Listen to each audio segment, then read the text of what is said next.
Se eu digo que eu tenho uma obra que leva o nome de Hashem, ou eu mergulho de cabeça nela e vou até o fim, ou essa obra ela é parcial, a terra não foi penetrada. Em qualquer ação física e espiritual que fizermos em nome de Hashem, a terra de Israel simboliza a obra de Adonai sobre a face da terra. E vocês viram na leitura que eu fiz, que ora eu li Eretz, ora eu li Adamá. Se nós entendermos este probleminha aqui do texto, nós vamos entender a queda de Israel no Números capítulo 13, quando eles rejeitam a posse de terra. Porque ali eles iriam kitavô, eles iriam adentrar a terra. Quando entrares no segundo ano, no segundo mês da partida do Egito, eles estavam prontos para entrar na terra.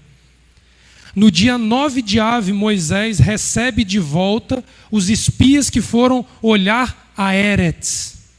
Mas eles não olharam a Adamá, Israel. Eles viram a terra de Israel, mas não viram a terra de Israel. O conceito ficou superficial daquilo que Moisés deu ordem, e isso fez com que a geração sucumbisse 38 anos no deserto. E Moisés está aqui no capítulo 28 dizendo: não caiam no mesmo erro de vossos pais.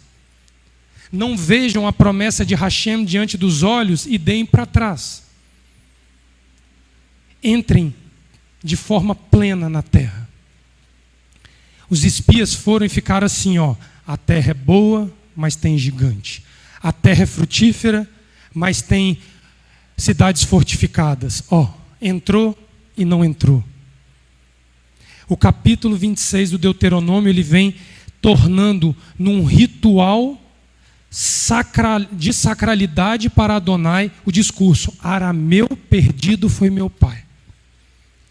Quando o hebreu que estava prestes a entrar à terra, ele fosse pisar a Eretz Israel, ele iria lembrar que ali por trás havia uma Adamá que precisaria ser compreendida da mesma forma para que ele pudesse ser sedimentado naquela terra. E isso é difícil demais da conta.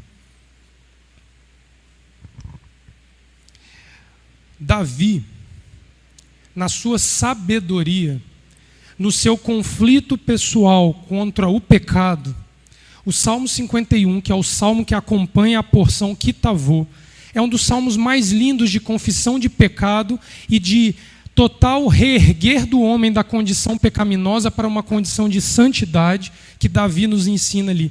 Mas sempre teve uma coisa que me inculcou na fala de Davi, que eu nunca compreendi, e hoje, por causa da Parashá Kitavô, neste ciclo, foi possível compreender. Olha como é que Davi faz o Salmo 51, do verso 10 ao 19. Acompanha lá comigo, faz favor.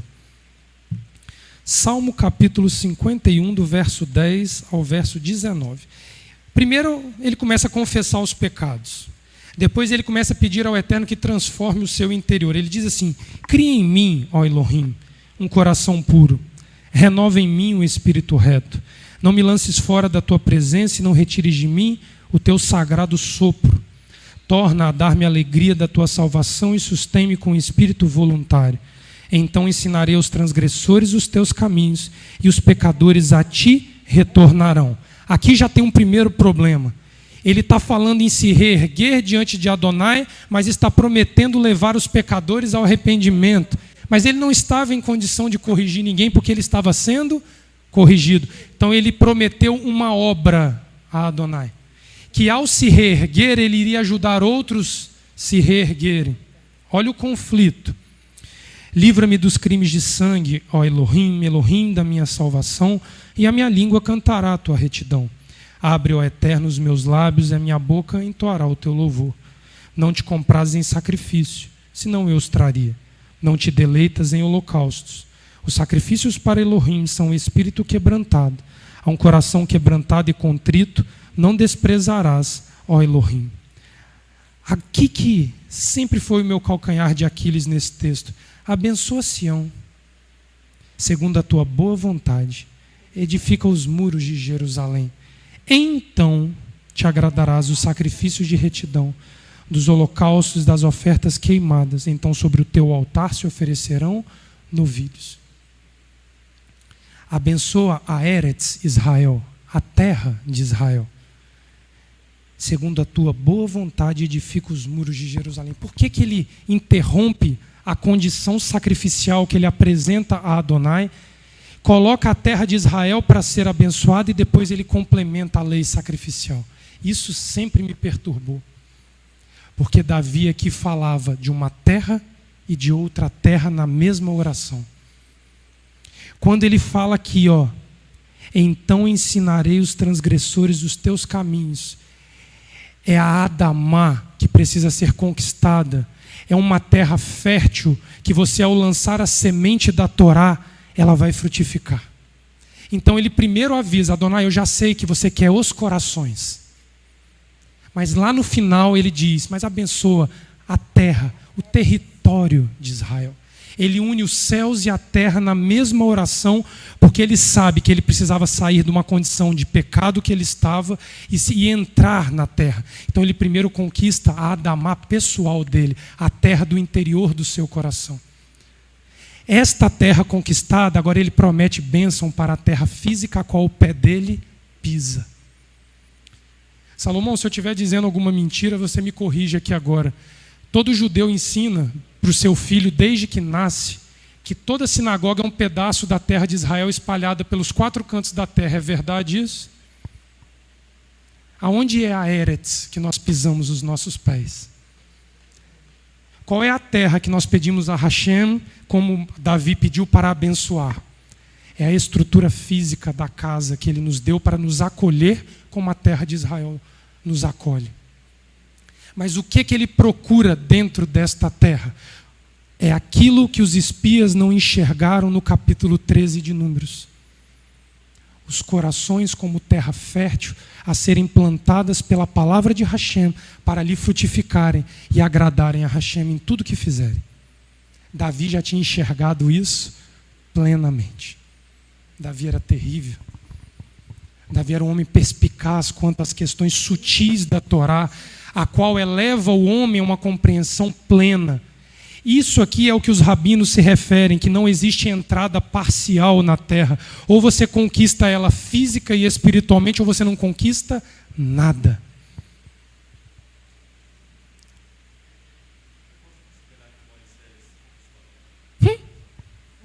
Você tem dúvida disso?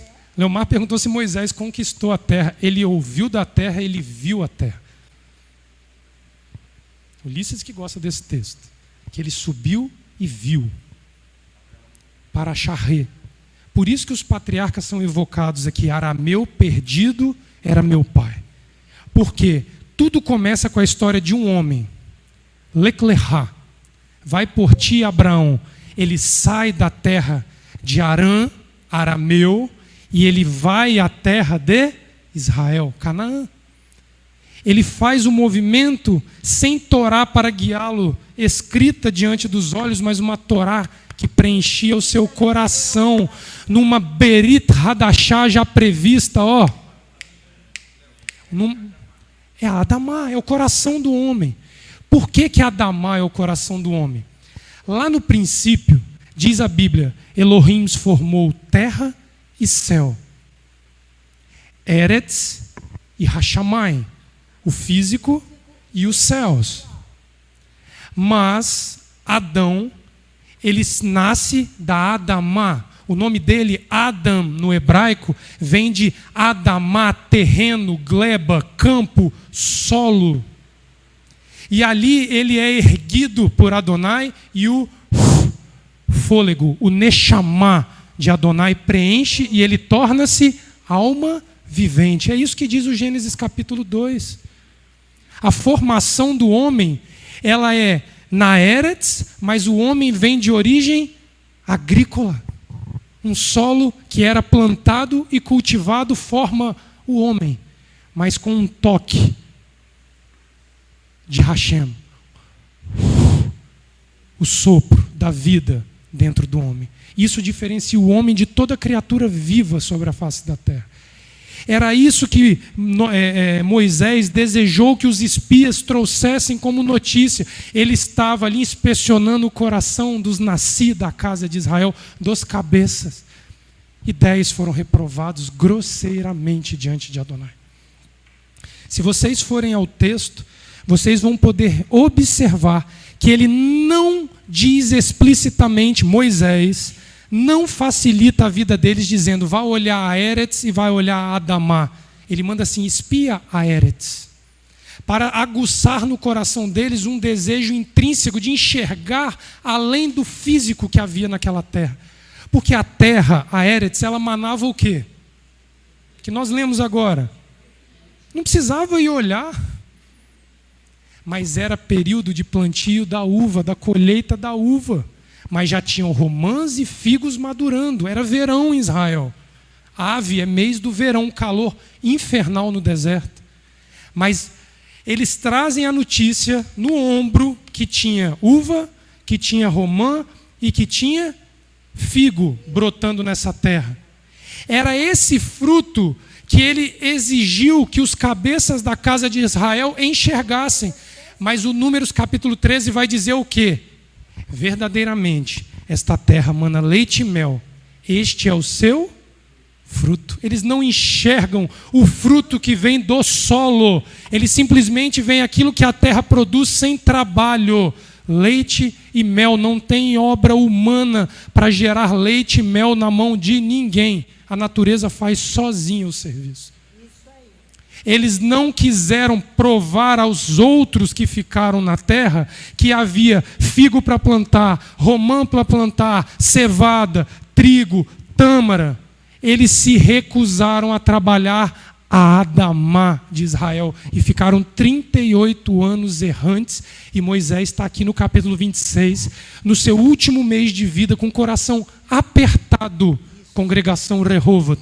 Moisés está com o coração apertado no mês de Elu, para que a congregação compreenda a obra da associação Aleph Bet fora desses muros. Amém. Por isso, Léo, que o cacho de uva se torna um folclore. Virou folclore, porque foi desprezado. Em Israel, foi desprezado, exatamente. Porque eles olharam aquilo que os animais e o homem come naturalmente. Aquilo que o homem há de produzir é o vinho e o pão. O trigo que a terra vai dar vai fazer o pão. Tem que plantar, tem que cuidar, tem que colher, exatamente. Tem que produzir. Mas a preguiça, muitas vezes, não permite fazer isso. Pastor, aí eu vou um pouco além dessa questão, porque nós vamos ver aqui que os discípulos de Yeshua vão dizer que não é só a preguiça, é a falta de adesão a Adonai. Não há fé suficiente para querer que o campo produza.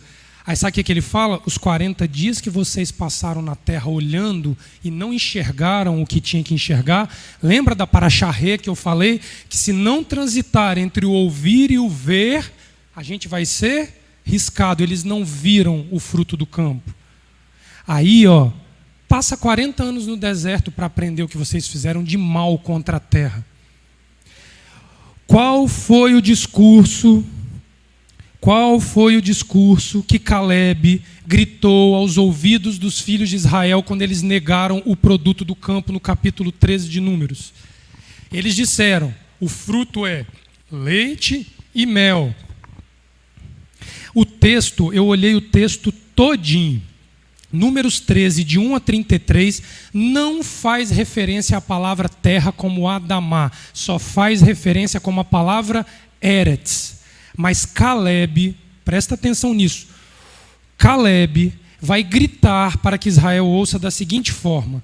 Então Caleb fez calar o povo perante Moisés e disse, certamente subiremos e possuiremos em herança. Ele está falando do quê?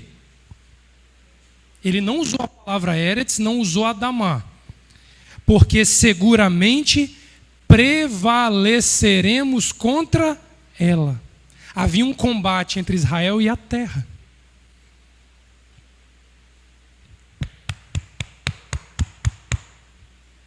Prevaleceremos contra ela, contra esta terra preguiçosa que só quer comer leite e mel e não quer produzir. Terra improdutiva. Esta terra que Caleb gritou. Então ele diz, temos que possuir e prevalecer a Eretz e a Adamá. Só que ele não usa a expressão porque precisava estar inculcado na cabeça deles e eles não se atentaram para isso. Nós somos frutos de Adão, da terra. Quando falar de posse de terra, lembre-se, são almas precisando da palavra de Hashem semeadas no coração. O mês de Elul está acabando, gente. O mês de Elul está acabando.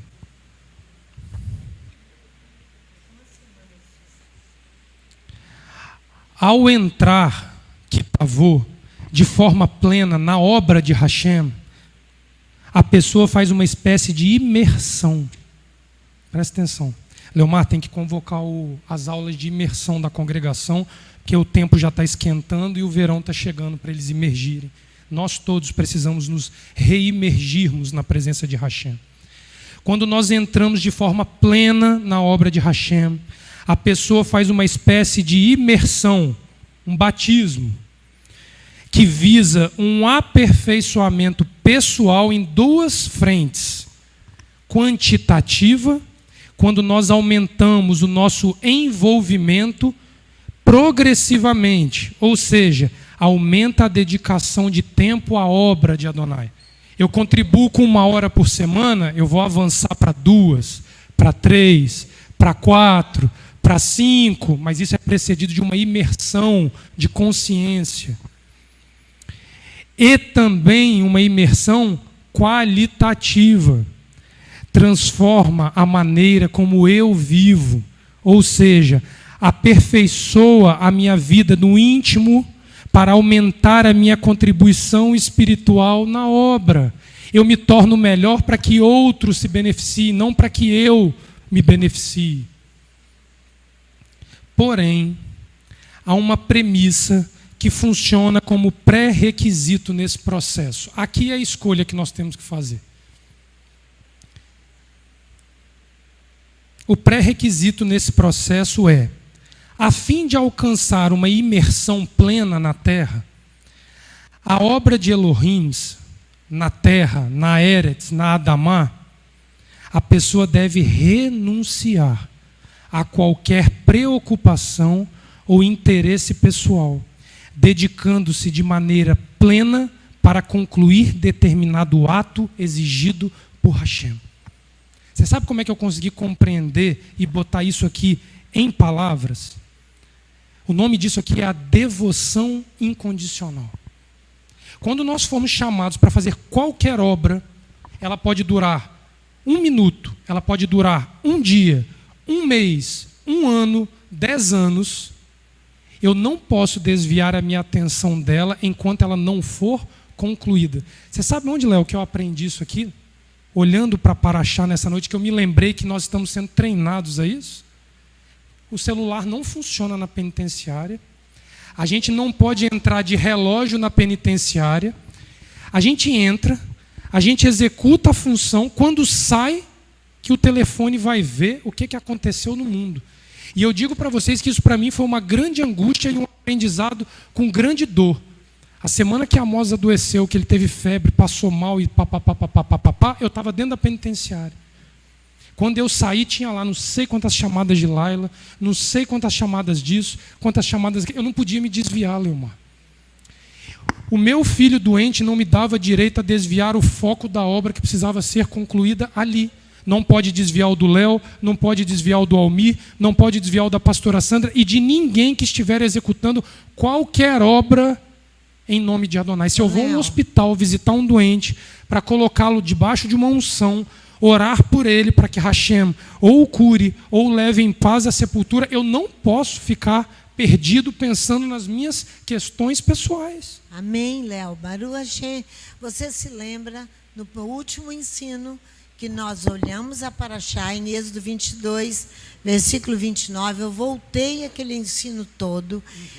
Teu pleno, teu transbordamento não o atrasarás. Porque quando você para e fica atendendo telefone, ou da família, ou de quem quer que seja, você está atrasando a obra do Eterno a realizar lá dentro. Olha aqui, Quando eu voltei a esse texto, a Torá diz em Números, capítulo 15, versículo 17, 18 e 19. No versículo 19, ela diz: isso será quando comerdes do pão da terra, contribuireis uma contribuição para Adonai. 2 vezes. Olha o versículo 20. Olha só. Números são ofertas ali chamadas pelas traduções habituais de ofertas suplementares. Amém. Aqui, olha o versículo 20. É essencial, né? Suplementar é essencial. Olha o versículo 20. Então, nós temos 2 contribuições aqui no versículo 19. Olha o versículo 20. No princípio das vossas moeduras, contribuireis um bolo como contribuição, conforme a contribuição da eira, assim a contribuireis. Você vê uma contribuição repetida aqui no versículo 25 vezes. É isso aí que você está falando. Não atrase, Adonai está dizendo. Não atrase. A Beit aqui está altamente atrasada no entendimento. Altamente atrasada. Está gostando de se ocupar com outras coisas e não com as questões espirituais. Está altamente atrasada. O problema, pastor, é que a gente acha que emergir na tradição judaica é se ocupar com as coisas espirituais, e não é. Isso é coisa humana. E eu vou mostrar na palavra que ela é humana. Esse momento de imersão plena na obra de Hashem é o momento em que a pessoa, presta atenção, hein, conecta a sua alma, o seu coração com a obra. Quando você se desliga de tudo para fazer a vontade de Elohim em determinada questão, você conecta a sua alma à obra. Você e a obra são uma identidade única. Como que é conhecida a Torá? Torá de Moisés era plenamente conectado com a Torá. O reino de Davi era um reino que trazia a identidade do seu rei. É uma obra que conecta-se à identidade do ser que a conduz, porque o coração deles se tornam um só. Esse é o momento em que a pessoa conecta a sua alma com a obra a ser realizada.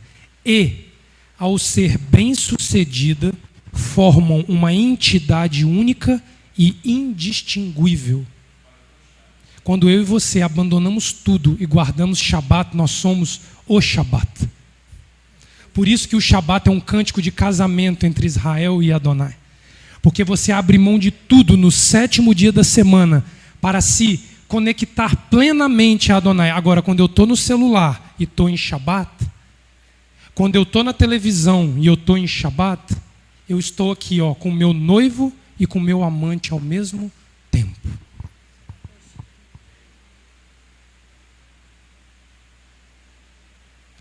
Shabat é um símbolo semanal desse desconectar. Eu não estou dizendo que quem tem um parente doente tem que desligar o telefone e saber da morte só depois do pôr do sol. Não estou falando isso. Quem tem que assistir um idoso em casa não tem que desligar o telefone e deixar ele passar mal. Não, eu estava guardando o Shabat. Não é essa palhaçada, não. Que isso é palhaçada diante da obra de Adonai. Isso daí nada mais é do que uma fuga que você tem da obra e da responsabilidade que Adonai te deu na mão. Não é disso que eu estou falando. Mas eu estou falando de um prazer lícito a você que você abdica dele para ter deleite somente em Adonai. Uma vez por semana. Zila, é assim que começa a nossa conversa sobre como guardar Shabat, que você me pediu. Nós não conseguimos sequer um dia da semana fazer isso. E ó que eu não tenho trabalho, eu não tenho nenhuma atividade exigente no sábado, salvo, a maioria pelo menos não tem. Eu não consigo, pastor. É impossível ficar sem me conectar nas redes sociais, falando bobagem com quem eu não sei quem está do outro lado. É uma incontinência da mente isso. Tiago capítulo 2, dos versos 8 ao 26. Presta atenção o que é dedicar tempo a Adonai. É pegar a fé e traduzir ela em uma coisa só. Só que o benefício não é nosso, é sempre do semelhante. Tiago, capítulo 2, versículo 8. Todavia, se cumprimos a Torá real, olha só, ele está falando de uma Torá, pode ser a real e pode ser a Torá da nossa cabeça. Ele está falando da verdadeira Torá. Se tivesse aqui no hebraico, talvez tivesse escrito assim, Emet Torá, a Torá da verdade, encontrada na Escritura, amarás ao teu próximo como a ti mesmo, fazei o bem. Mas se fazeis acepção de pessoas, cometeis pecado, sendo acuídos pela Torá como transgressores. Pois qualquer que guardar toda a Torá, mas tropeçar em um só ponto, torna-se culpado de todos. Eu não posso dizer a Adonai, Pai, eu acumulei 30 anos de serviço a Ti. Me isenta deste pecado que eu cometi hoje. Ele não considera os 30 anos, ele considera o hoje. E Yeshua diz que quando formos julgados pelo tribunal de Hashem e nós arguirmos a ele, mas mestre, eu trabalhei em seu nome, falei em seu nome, curei em seu nome, libertei em seu nome, não te conheço. Se eu e você não encerrarmos a vida do mesmo jeito que começamos servindo, ele vai dizer, não te conheço. Não tem conta bancária gorda que garanta isso daí para nós no ato que nós cairmos diante de Adonai. Eu parei aonde? No 10, 11 agora. Pois aquele que disse não adulterarás, também disse não matarás. Ora, se não adulteras, mas matas, torna-se transgressor da Torá. Falai de tal maneira e de tal maneira procedei, como aqueles que hão de ser julgados pela Torá da liberdade. Porque o juízo será sem misericórdia para aquele que não usou de misericórdia. A misericórdia triunfa sobre o juízo. Continua. Meus irmãos, aqui a questão da posse de terra. Que proveito há se alguém disser que tem adesão, emuná, fé e não tiver obras? Pode esta fé salvá-lo? Se o irmão ou a irmã estiverem nus e tiverem falta de mantimento cotidiano, e alguns de vós lhe disser, ide em paz, aguentai-vos, aquetai-vos, fartai-vos, mas não lhes derdes as coisas necessárias para o corpo, que proveito há nisso? Assim também a fé, se não tiver obras, é morta em si mesmo. Aqui é a reprovação. Eu tenho fé, eu ouço Torá, eu uso kippá, talite, eu cubro a cabeça, e blá, blá, blá, blá, blá, blá, mas não consigo dar o pão ao necessitado. Eu não consigo dedicar 1 hora do meu dia para ajudar alguém. Eu não consigo fazer algo que não traga benefício em primeiro lugar para mim. Mas dirá alguém, tu tens fé? Eu tenho obras. Mostra-me a tua fé sem as tuas obras, e eu te mostrarei a minha fé pelas minhas obras. Quem não tem obra não tem como ter testemunho de fé. Crês tu que Elohim é um só? Acreditas no Shema Israel? Olha a pergunta que ele leva a gente. Shema Israel é o maior dos mandamentos, segundo Yeshua. Aqui, faze bem. Os demônios também o creem e estremecem. Mas queres saber, ó homem insensato, que a fé sem obras é inútil? Não foi pelas obras que o nosso pai Abraão foi justificado quando ofereceu sobre o altar o seu filho Isaque? Vês que a fé cooperou com as suas obras, e pelas suas obras a fé foi aperfeiçoada. E se cumpriu a escritura que diz, Abraão creu em Elohim, e isso lhe foi imputado para a justiça, e foi chamado amigo de Elohim. Vedes então que o homem é justificado pelas obras e não somente pela fé. De igual modo, não foi a meretriz Raabe também justificada pelas obras, quando acolheu os espias e os fez partir por outro caminho?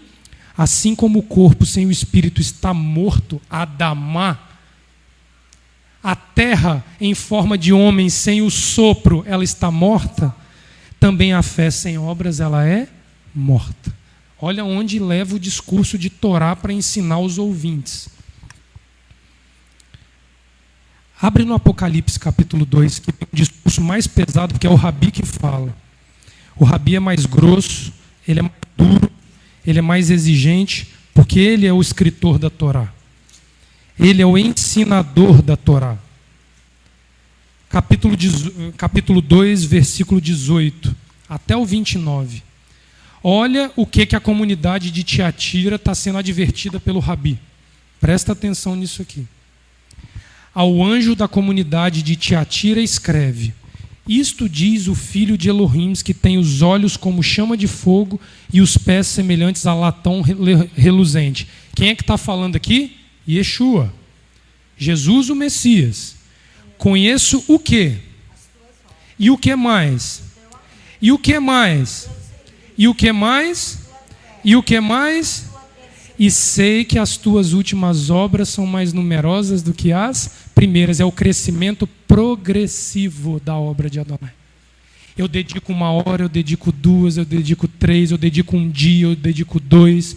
Até o final da minha vida, eu dedico a minha vida a trabalhar para Hashem.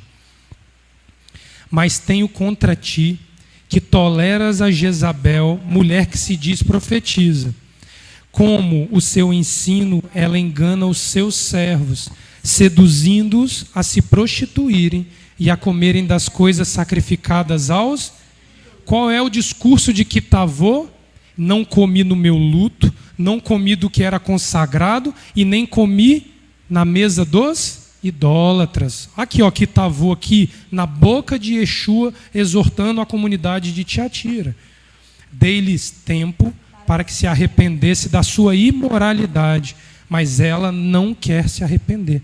Portanto, lançá-la-ei num leito de dores, bem como em grande tribulação, os que com ela adulteram, caso não se arrependam das obras que ela incita. O problema está nas obras. Ferirei de morte a seus filhos.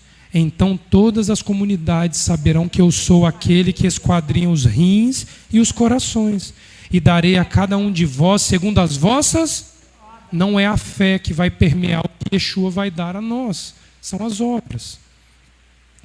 Digo-vos, porém, a vós, os demais que estão em Tiatira, a todos quantos não têm esta doutrina de Jezabel, e não conheceram, como dizem, as profundezas de Satanás, que outra carga não porei sobre vós. O que tendes, retende-o até que eu venha.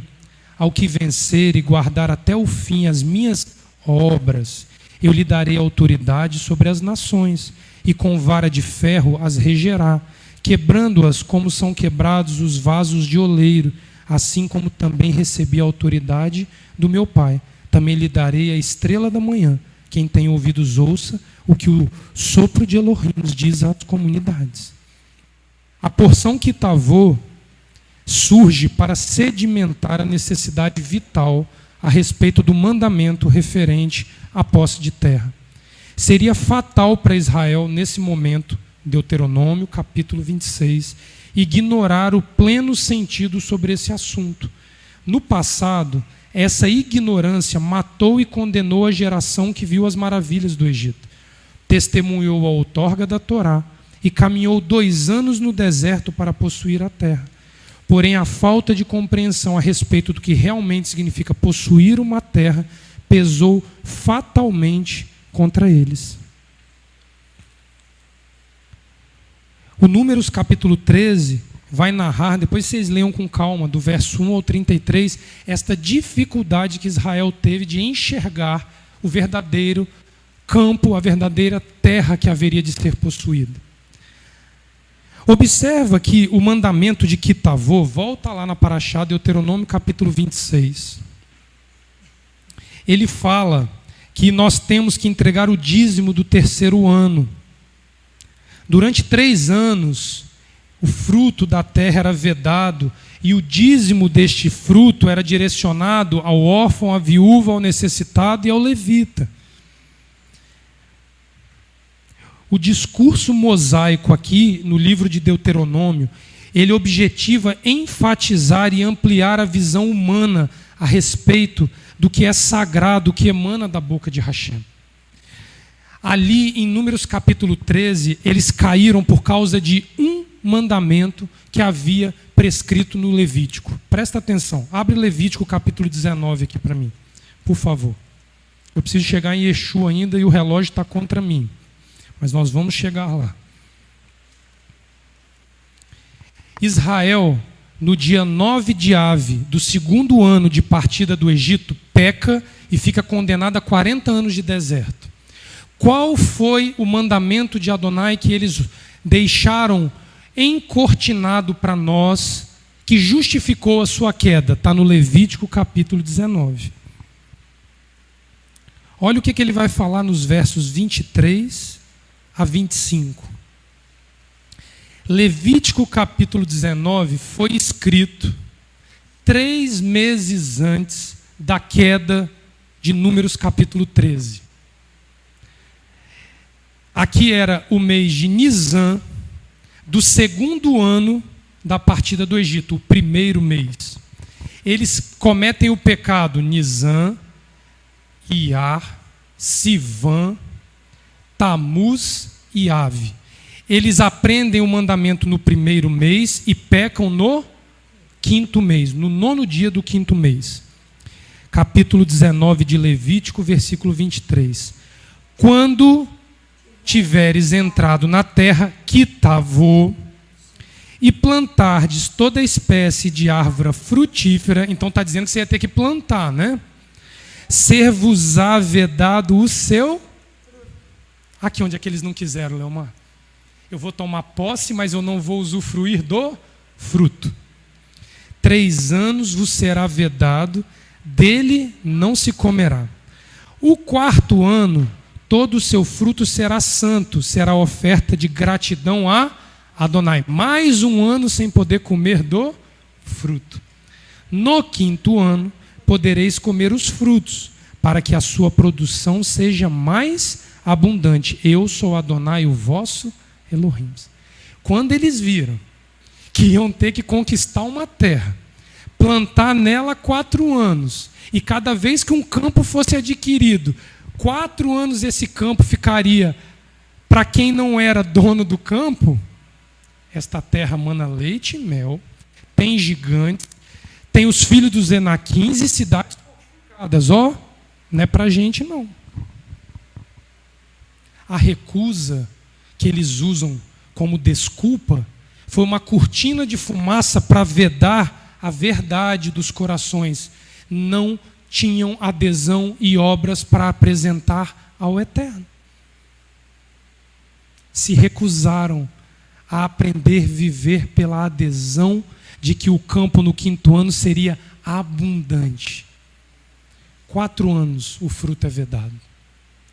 Salomão, no 5º ano você vai aos pais, os seus irmãos, porque por 4 anos te é vedado falar com eles.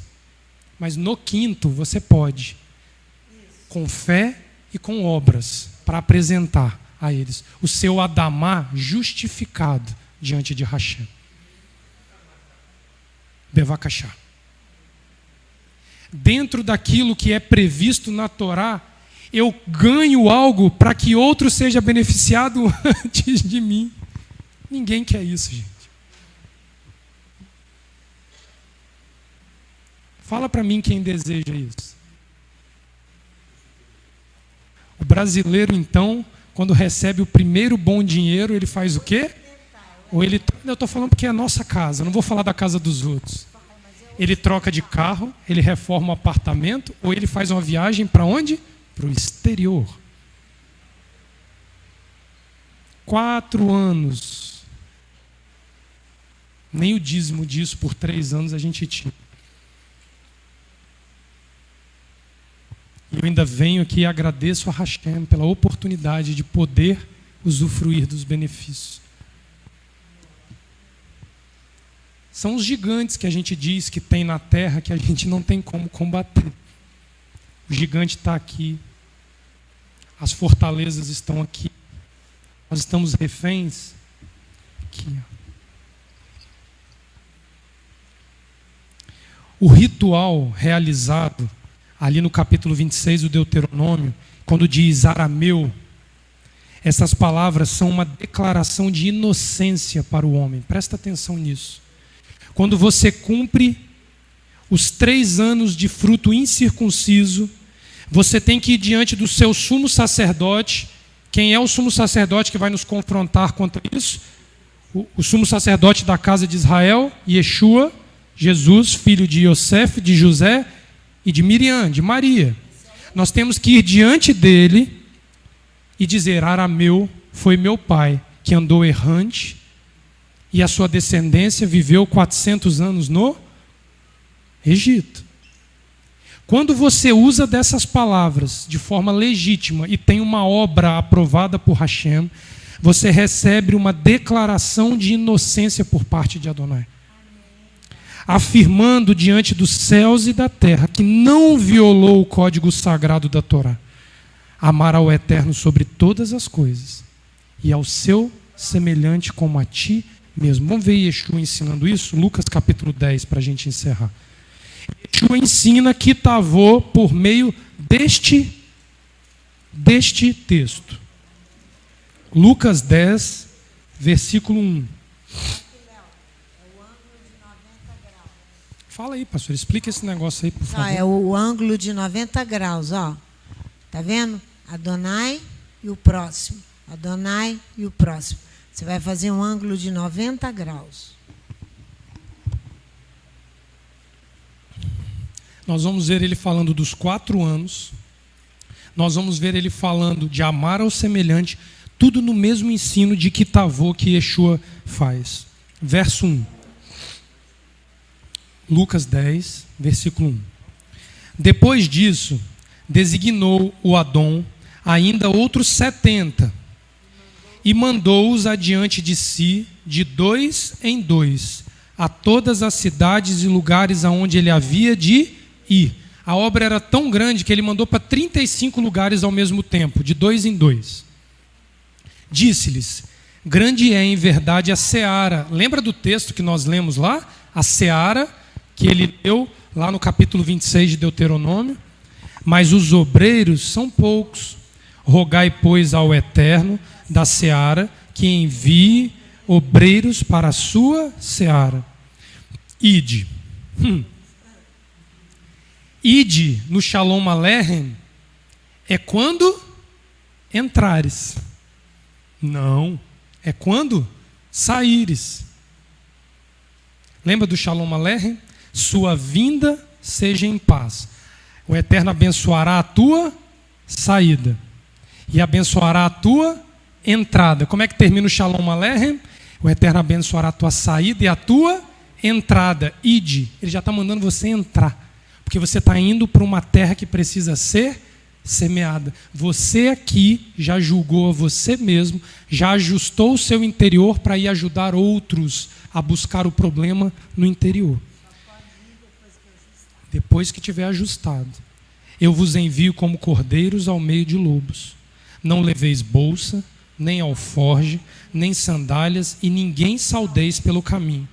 Quando entrares, Kitavô, numa casa, dizei primeiro: Shalom Aleichem, a paz seja convosco nesta casa. Se ali houver algum filho da paz, repousará sobre ele a vossa paz, senão voltará para vós. Ficai na mesma casa, comendo e bebendo do que eles tiverem, pois digno é o obreiro do seu salário. Não andeis de casa em casa. Quando entrardes numa cidade e vos receberem, comei do que vos oferecerem. Curai os enfermos que nela houver, e dizei-lhes: é chegado a vós o reino de Elohim. Mas, quando entrares Kitavô numa cidade e não vos receberem, saindo por suas ruas, dizei: até o pó que da vossa cidade se nos pegou, sacudimos sobre vós. Sabei, contudo, que já o reino de Elohim é chegado a vós. Digo-vos que mais tolerância haverá naquele dia para Sodoma do que para aquela cidade. Ai de ti, Corazim, ai de ti, Betsaida, pois se em Tiro e Sidom se tivessem operado as maravilhas que em vós foram feitas, há muito, assentadas em saco e cinza, elas se teriam arrependido. Portanto, para Tiro e Sidom haverá menos rigor no juízo do que para vós. E tu, Cafarnaum, serás levantada até o céu, até o inferno serás abatido. Quem vos ouve, a mim me ouve. Quem vos rejeita, a mim me rejeita. Mas quem me rejeita, rejeita aquele que me enviou. Voltaram os 70 com alegria, dizendo: Adom, pelo teu nome, até os demônios se nos submeteram. Olha o corte que Yeshua dá neles. Disse-lhes Yeshua: eu vi Satanás como raio cair do céu. Eu vos dei autoridade para pisar serpentes e escorpiões, e toda a força do inimigo, e nada vos fará dano algum. Mas não vos alegreis, porque os espíritos se submetem. Alegrai-vos antes por estarem os vossos nomes escritos nos céus. Naquela mesma hora, alegrou-se Yeshua no Espírito do Santo e disse: graças te dou, ó Pai, Senhor do céu e da terra, que escondes essas coisas aos sábios e inteligentes e as revelastes às criancinhas. Assim é, ó Pai, porque assim te aprouve. Tudo me foi entregue, porque por meu Pai. Ninguém sabe quem é o Filho senão o Pai, nem sabe quem é o Pai senão o Filho, e aquele a quem o Filho o quiser revelar. Voltando-se para os seus discípulos, disse-lhes em particular: em marcha, os olhos que veem o que vós vedes. Pois vos digo que muitos profetas e reis desejaram ver o que vedes, e não o viram, e ouvir o que ouvis, e não ouviram. Levantou-se certo doutor da Torá, e querendo pôr Yeshua em provas, perguntou-lhe: Mestre, que farei para herdar a vida eterna? E Yeshua respondeu: o que está escrito na Torá, como lês? Respondeu-lhe: amarás ao Eterno teu Elohim de todo o teu coração, de toda a tua alma e de todas as tuas forças, e de todo o teu entendimento, e ao teu próximo como a ti mesmo. Então Yeshua lhe disse: respondestes bem, fazei isto e viverás. Aqui onde é que nós pecamos? Ele, porém, querendo justificar-se a si mesmo, disse a Yeshua: quem é o meu próximo? Ele queria saber se ele poderia fazer acepção de pessoas. A Torá proíbe, Yeshua proíbe, os Salmos proíbem, Jó no capítulo 13 proíbe. Respondeu-lhe Yeshua: descia um homem de Jerusalém para Jericó e caiu nas mãos dos assaltantes, os quais o despojaram e, espancando-o, se retiraram, deixando-o meio morto. Casualmente descia pelo mesmo caminho certo sacerdote que, vendo-o, passou de largo. De igual modo, também um levita chegou àquele lugar e, vendo-o, passou de largo. Mas um samaritano que ia de viagem chegou perto dele, viu e moveu-se de compaixão. Aproximando-se, atou-lhes as feridas, deitando-lhes azeite e vinho. Então, pondo-o sobre a sua cavalgadura, levou-o para uma hospedaria e cuidou dele. Partindo no outro dia, tirou 2 denários, deu-os ao hospedeiro e disse-lhe: cuida dele, e tudo o que de mais gastares como ele, eu te pagarei quando voltar. Qual destes 3 te parece que foi o próximo daquele que caiu nas mãos dos assaltantes? Ele disse: o que usou de misericórdia para com ele. Disse Yeshua: vai e faze da mesma maneira. Entendeu, Sandra Machado, isso aqui? Você assiste, você ajuda, mas você não para a obra. Você delega a outro, mas você assiste. Nós não podemos abandonar a obra de Hashem. Lucas capítulo 13. Passa a página, por favor.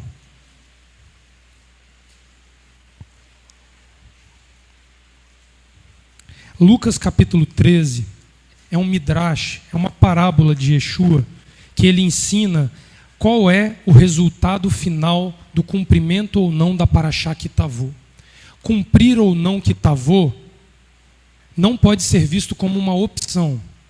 Nós temos que saber qual é o resultado quando nós cumprimos e qual é o resultado quando nós somos apenas parciais na tomada de posse da terra. Verso 6, Lucas 13, versículo 6. Então Yeshua proferiu esta parábola, este midrash. Certo homem tinha uma figueira plantada na sua vinha, e indo procurar nela fruto, não o achou. Pelo que disse ao viticultor: Há 3 anos venho procurar fruto nesta figueira e não o acho. Corta, porque ainda ocupa a adamá inutilmente. Ele, porém, respondeu: Adom, deixa este ano, até que eu a escave e a esterque. Se der fruto, ficará. Se não, depois a mandarás cortar. Por que que o apelo do trabalhador foi aceito pelo dono da terra? Porque Levítico prevê que há um 4º ano. Quando nós falhamos durante 3 anos, nós ainda temos o ano de santidade a Adonai para corrigirmos a falta de fruto que nós temos como pendência diante do Eterno. Esta figueira, volta a Mateus capítulo 21 para a gente encerrar. Ela não respondeu favoravelmente no 4º ano.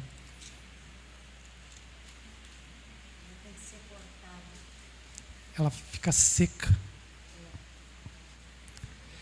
Mateus, no capítulo 21, no verso 18, Mateus, ele narra o resultado dos 4 anos daquela figueira que Lucas narrou. Mateus 21, 18. Pela manhã, ao que voltar para a cidade, quando ele entra, quitavô, numa terra que havia plantio, teve fome. Avistando uma figueira à beira do caminho, dirigiu-se a ela, mas não achou nela senão folhas. E disse-lhe: nunca mais nasça fruto de ti. E a figueira secou-se imediatamente. Quando os discípulos viram isto, perguntaram espantados: como secou imediatamente a figueira?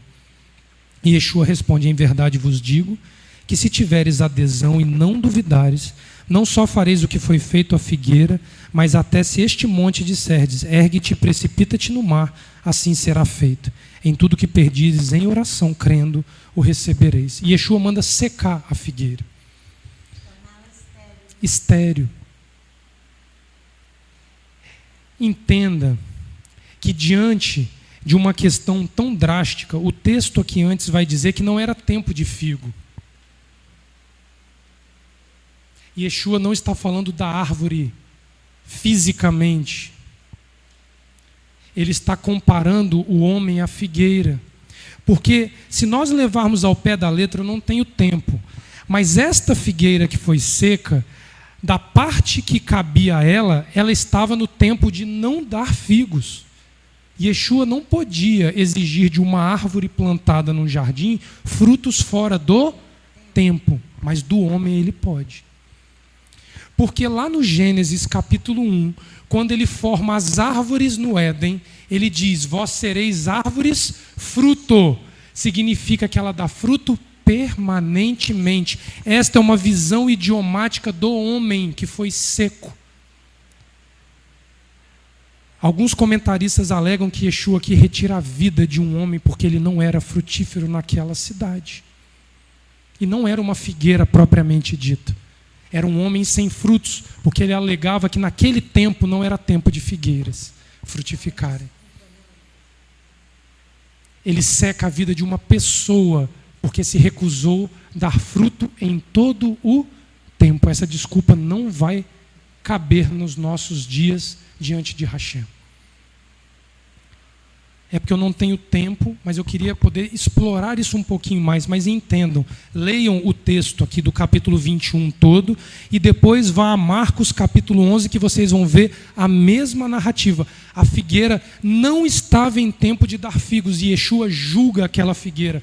Nós somos exigidos de dar fruto permanentemente pela Torá. Eu não posso alegar que eu não estou pronto para dar fruto. E Yeshua vai vir e me tornar estéril. É tempo de frutificar. É tempo de gerar. E o clamor é: levante obreiros, porque a seara é muito grande. Levante pessoas para trabalharem no campo que eu fertilizei. Não deixe a semente morrer no campo. Que o Eterno nos abençoe, que o Eterno nos guarde e que Ele tenha misericórdia de nós até o final de Rosh Hashanah e Yom Kippur. Pai, em nome de Yeshua, diante da Tua presença nós queremos nos apresentar pedindo perdão pela nossa indolência diante de Ti. Pedindo perdão por aquilo que nós temos feito, atrasando a Tua obra, tornando a Tua obra lenta, tornando a Tua obra morosa e fazendo com que muitos que precisam não sejam assistidos por ela. Tenha misericórdia de nós, abre os nossos ouvidos, abre o nosso entendimento e faça os nossos olhos enxergar o que Tu estás dando em nossas mãos, para que nós venhamos dar o devido valor a esta obra. Que assim o Eterno cuide de nós, abençoe o ensino da tarde, que nós possamos, Pai, encerrar Shabat plenos da consciência, mas sabendo que temos uma ação para colocar em prática diante de Ti. É o que nós oramos em nome de Yeshua, o nosso Messias. Amém. Yevareha Adonai Verishmereha, Yaeha Adonai Panaveleha Viruneka, Issa Adonai Panaveleha, Veasem Leha Shalom, Bishem Yeshua HaMashiach. Amém. Que o Eterno nos abençoe e nos guarde. Que o Eterno faça resplandecer o Teu rosto sobre nós e tenha misericórdia de nós. Que o Eterno sobre nós levante Teu rosto e nos dê a Tua paz. Em nome de Yeshua, o nosso Messias. Amém.